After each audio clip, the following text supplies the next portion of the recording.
Hi dear students, welcome to today's class.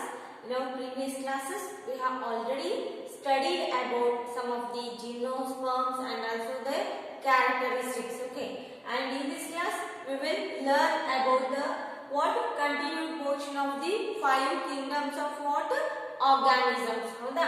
So ಇಲ್ಲಿ ನೋಡಿ continued ಏನಂದ್ರೆ angiosperms ಬಗ್ಗೆ ನಾವು study ಮಾಡಬೇಕು. So here in our previous classes, we have already learned about gymnosperms and here pteridophyta and also bryophyta. Okay, so here in this class we will learn about angiosperms. So angiosperms ಗಳ ಬಗ್ಗೆ ನಾವು ಈ class ಅಲ್ಲಿ study ಮಾಡೋಣ. Okay, so what are angiosperms? Angiosperm it is a last division of the plant kingdom. So plant kingdom ಅಲ್ಲಿನೇ ಯಾವುದು last division ಅಲ್ಲಿ ಬರ್ತಕ್ಕಂತ ಒಂದು ಸಸ್ಯದ ತಳಿಯಾಗಿರುತ್ತೆ. It is a last division of the plant kingdom. Okay, and here they bear flowers and fruits inside which the seeds are found. So obviously all type of these seeds, so except gymnosperms. So gymnosperms ಅಲ್ಲಿ ಏನಾಗಿರ್ತೈತಿ ಕೇವಲ ಏನು ಮಾಡ್ತೈತಿ seeds ಅನ್ನು produce ಮಾಡ್ತೈತಿ without produce any fruits and flowers. But here in the angiosperms they have to produce fruits and flowers along with the seeds. So seed ಜೊತೆ ಏನಾಗಿರ್ತೈತಿ fruit ಒಳಗೆ ಏನಾಗಿರ್ತೈತಿ seed develop ಆಗ್ತಿರ್ತೈತಿ ಎಲ್ಲಿ angiosperms ಅಲ್ಲಿ. Okay, and its angio means covered and sperma means seed. So it is nothing but covered seed. So here that coating it is nothing but fruit, the structure of the fruit, so that should be covered and that should be enclosed with seed. So seed ಅಲ್ಲಿ ಏನಾಗಿರ್ತೈತಿ fruit ಅಲ್ಲಿ ಏನಾಗಿರ್ತೈತಿ seed ಇರ್ತೈತಿ. So ಆ ತರ ಏನು plant Kingdom ಗೆ ಸಂಬಂಧಪಟ್ಟ ಒಂದು ಸಸ್ಯ ಯಾವುದು ಅಂದ್ರೆ ಅದು angiosperms. Okay, and here the seeds develop inside an organ, so that should be modified to become a fruit. Here the seed that should be modified as fruit. Okay, ಏನಾಗಿರ್ತೈತಿ angiosperm ಅಲ್ಲಿ seed ಏನಾಗಿರ್ತೈತಿ so fruit ಆಗಿ modified ಆಗಿರ್ತೈತಿ. And next these are also called as flowering plants. Here you just keep it in mind, angiosperms, so that should be produce flowers, fruits and also seeds for their reproduction. And here plant embryos in seeds have structures, those are called as cotyledons. So ಏನಾಗುತ್ತೆ ಅಂದ್ರೆ seed ಅಲ್ಲಿ ಎರಡು ಪ್ರಕಾರಗಳನ್ನ ಕಾಣ್ತೀವಿ. So ಮೊನೋಕಾಟ್ಸ್ and dicots ಅಂತ. ಮೊನೋಕಾಟ್ಸ್ ಅಂದ್ರೆ ಏನಾಗಂಗಿಲ್ಲ seeds split ಆಗಂಗಿಲ್ಲ, ಹೌದಾ? Dicots ಅಂದ್ರೆ ಏನು? ಫಾರ್ ಎಕ್ಸಾಂಪಲ್ ನೋಡ್ರಿ ಎಲ್ಲಾ ತರ ಏನು ಬೇಳೆ ಕಾಳುಗಳನ್ನ ನೋಡ್ರಿ, ಫಾರ್ ಎಕ್ಸಾಂಪಲ್ ತೊಗರಿ ನೋಡ್ರಿ ಅಥವಾ ಹೆಸರು ಕಾಳುಗಳನ್ನ ನೋಡ್ರಿ, ಏನಾಗ್ತಾವ ಸ್ಪ್ಲಿಟ್ ಆಗ್ತಾವ, ಹೌದಾ? ಬಟ್ ಜೋಳ ನೋಡ್ರಿ, ಗೋಧಿ ನೋಡ್ರಿ, ಅದು ಸ್ಪ್ಲಿಟ್ ಆಗಂಗಿಲ್ಲ, ಹೌದಾ? ಸೊ ಸಿಂಗಲ್ ಸೀಡ್ ಇತ್ತು ಅಂದ್ರೆ ಅದಕ್ಕೆ ಏನಂತ ಕರಿತೀವಿ? ಮೊನೋಕಾಟ್ಸ್ ಅಂತ ಕರಿತೀವಿ. ಬಟ್ ಡಬಲ್ ಸೀಡ್ಸ್ ಇತ್ತು ಅಂದ್ರೆ ಏನಂತ ಕರಿತೀವಿ? ಡೈಕಾಟ್ಸ್ ಅಂತ ಕರಿತೀವಿ. ಓಕೆ, ಸೊ ಇಲ್ಲಿ ಸೀಡ್ಸ್ ಅಲ್ಲಿ ಎರಡು ಪ್ರಕಾರಗಳನ್ನ ಕಾಣ್ತೀವಿ, ಮೊನೋಕಾಟ್ಸ್ ಅಂಡ್ ಡೈಕಾಟ್ಸ್ ಅಂತ. ಡೈ ಅಂದ್ರೆ ಟೂ, ಹೌದಾ? ಸೊ ಮೊನೋ ಅಂದ್ರೆ only single seed. Okay, let us learn about the cotyledons. Here cotyledons are the structures which are present in seeds. Okay, for the nutrition during the germination when leaves are not yet developed. Here the cotyledons gives the nutrition for the well development of the plant. So now for example ನೋಡ್ರಿ, ಯಾವುದೇ ಒಂದು ಬೀಜ ತಗೊಂಡ್ರೆ, ಯಾವುದೇ ಒಂದು seed ಅನ್ನ ತಗೊಂಡ್ರೆ, so ಅದು ಸರಿಯಾದ ಪ್ರಮಾಣದಲ್ಲಿ ಮಣ್ಣು ಮತ್ತು ನೀರನ್ನು ಒದಗಿಸಿದ್ರೆ ಏನಾಗ್ತೈತಿ? So obviously it can grow, ಹೌದಾ? ಸೊ ಯಾವ ತರ ಗ್ರೋ ಆಗ್ತೈತಿ? This is the presence of the cotyledons. So here the structure of the cotyledons can be slowly converted into leaves. So ನೋಡ್ರಿ, ನೀವು ಸ್ಲೋಲಿ ಅಬ್ಸರ್ವ್ ಮಾಡಬಹುದು, ಸೀಡ್ ಇಂದ ಏನಾಗುತ್ತೆ ಸಣ್ಣ ಪ್ರಮಾಣದಲ್ಲಿ ಗ್ರೀನ್ ಲೀವ್ಸ್ ಹೊರಗಡೆ ಬರ್ತಾವ, ಹೌದಾ? ಸೊ ಅದಕ್ಕೆ ಏನಂತ ಕರಿತೀವಿ? ಸೊ ಸ್ಮಾಲ್ ಅಂದ್ರೆ ಬೇಬಿ ಲೀಫ್ ಅಂತಾನು ಕರಿಬಹುದು ಅದಕ್ಕೆ, ಹೌದಾ? So here the cotyledons which are present in the seed to produce some of the nutrition for the well development of the plant.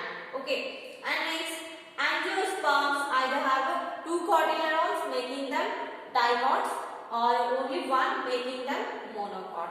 So ಇಲ್ಲಿ ಏನಾಗುತ್ತೆ ಅಂದ್ರೆ it may be have a different cotyledons ಅಂದ್ರೆ for example one cotyledon ಆದ್ರೂ ಆಗಿರ್ಬೋದು ಅಥವಾ two cotyledons ಆದ್ರೂ ಆಗಿರ್ಬೋದು. One cotyledon it is nothing but monocots and two cotyledons are nothing but dicot plants. ಹೌದಾ? ಸೊ ನೀವು ಅಬ್ಸರ್ವ್ ಮಾಡ್ರಿ ಕೆಲವೊಂದಿಷ್ಟು ಏನು ಸೀಡ್ಸ್ ಅನ್ನ ಸ್ಟೋರ್ ಮಾಡಿಡ್ರಿ. ಸೊ ಯಾವ ತರ ಅಂದ್ರೆ ಫಾರ್ ಎಕ್ಸಾಂಪಲ್ ಮೈಸ್ ಆಗಿರ್ಬೋದು, ಮೆಕ್ಕೆಜೋಳ ಆಗಿರ್ಬೋದು, ಅಥವಾ ಜೋಳ ಆಗಿರ್ಬೋದು, ಅಥವಾ ವೀಟ್ ಗೋಧಿ ಆಗಿರ್ಬೋದು. ಹೌದಾ? ಸೊ ಇವನ್ನೆಲ್ಲ ಏನಂತ ಕರಿತೀವಿ, ಮೊನೋಕಾಟ್ಸ್ ಅಂತ ಕರಿತೀವಿ, ಅಥವಾ ಏನು ಮೊನೋಕಾಟಿಲೆಡಾನ್ಸ್ ಅಂತಾನು ಕರಿಬಹುದು. ಸೊ ನೆಕ್ಸ್ಟ್ ಶೇಂಗಾ. ಹೌದಾ? ಸೊ ನೆಕ್ಸ್ಟ್ ಕಡಲೆ ಬೀಜ ತಗೊಳ್ರಿ. ಸೊ ಅವೆಲ್ಲ ಏನಾಗ್ತಾವ, ಸ್ಪ್ಲಿಟ್ ಆಗ್ತಾವ. ಅಂದ್ರೆ ಏನು they can be split up into two parts. So ಅವಕ್ಕೆ ಏನಂತ ಕರಿತೀವಿ, ಡೈಕಾಟಿಲೆಡಾನ್ಸ್ ಅಂದ್ರೆ ಟೂ ಪಾರ್ಟ್ಸ್ ಇರ್ತಾವ ಅದರಲ್ಲಿ. ಹೌದಾ? And here cotyledons are also called as what? Seed leaves. Why this is called as seed leaves? Because here it has to emerge and become what? Green leaves when the period of the germination.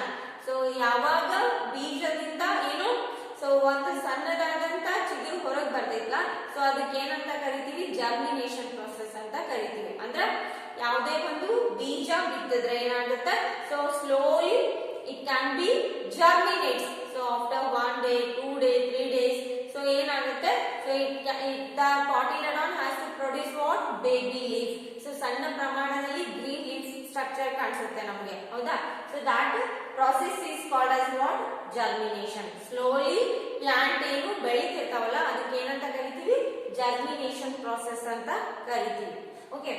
And next, cotyledons represent a bit of a pre-designed plant in the seed. Here the cotyledons, so that should be represented as a what? Plant in the seed. So ಯಾವ ತರ ನಮ್ಮ cotyledons ಕಾಣಿಸುತ್ತೆ ಅಂದ್ರೆ seed ಒಳಗ so ಯಾವುದೇ ಒಂದು plant ಇದ್ದ ತರ ಕಾಣಿಸುತ್ತೆ. ಹೌದಾ? So obviously the cotyledon has to produce some nutrition for the what? Well development or well growing of the plant. And next, the angiosperms are divided into two groups. So on the basis of the number of the cotyledons which are present in the seed. So those are nothing but monocots and dicots. For example, nodri plants with seeds having a single cotyledon is called as a monocots. So already I told this concept, monocots, about the monocots and about the dicots. So monocots are nothing but it has only one cotyledon. Okay, so that type of the what seeds are called as a monocots. For example, here Papilio-pedilum, it is a what? The example for the monocot plants. And here plants with seeds having two cotyledons. So ಎರಡು ಏನು ಎರಡು ತರಹದ ಬೀಜದಲ್ಲಿ structure ಕಾಣಿಸಿದ್ರೆ ಅದಕ್ಕೆ ಏನಂತ ಕರಿತೀವಿ, dicots ಅಂತ ಕರಿತೀವಿ. For example ipomoea. Okay, so this is what the example for the dicots are dicotyledons. Okay, and here Animalia. So Animalia is nothing but one of the kingdom, organism kingdom. And here let us learn about the animals. So this is nothing but all type of the animals like a dog agirbodu, cat agirbodu, all type of the what? Living animals which has to study about in the Animalia kingdom.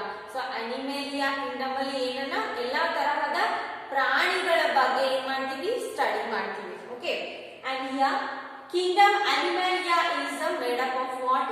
Multicellular, eukaryotic and heterotrophic organisms. So ನಾವು ನೋಡಿರ್ಬೋದು ಎಲ್ಲಾ ತರಹದ ಪ್ರಾಣಿಗಳು ಏನಾಗಿರ್ತಾವ, ತಮ್ಮ ಆಹಾರವನ್ನ ತಾವು ತಯಾರಿಸಿಕೊಳ್ಳಂಗಿಲ್ಲ. ಹೌದಾ? So they may depend on the other organisms for the food and they have a multicellular organisms.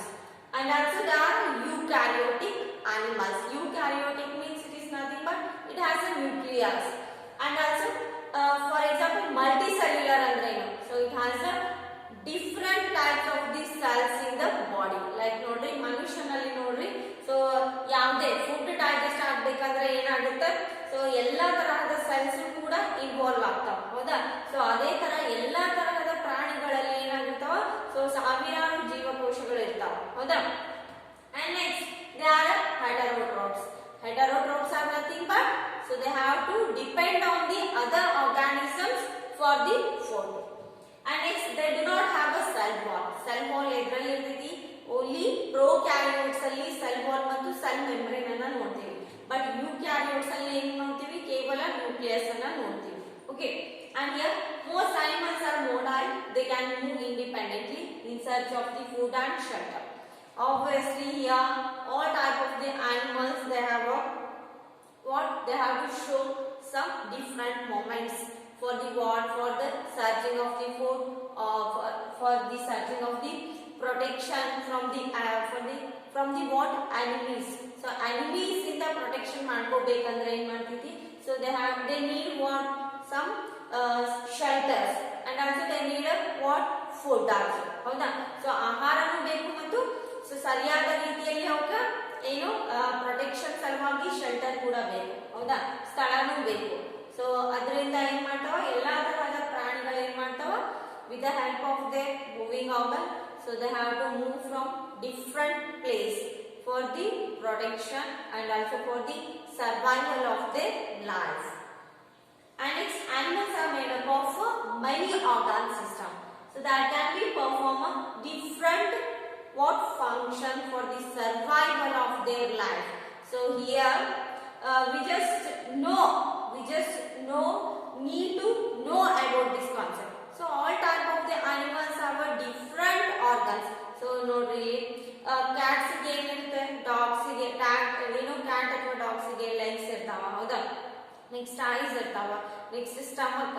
So ಅದೇ ಡಿಫ್ರೆಂಟ್ ಆರ್ಗಾನಿಸಮ್ಸ್ ಅಥವಾ ಡಿಫ್ರೆಂಟ್ ಅನಿಮಲ್ಸ್ ಗೆ ಡಿಫ್ರೆಂಟ್ ಆಗಿರ್ತಕ್ಕಂಥ ಆರ್ಗನ್ಸ್ ಅದಾವ.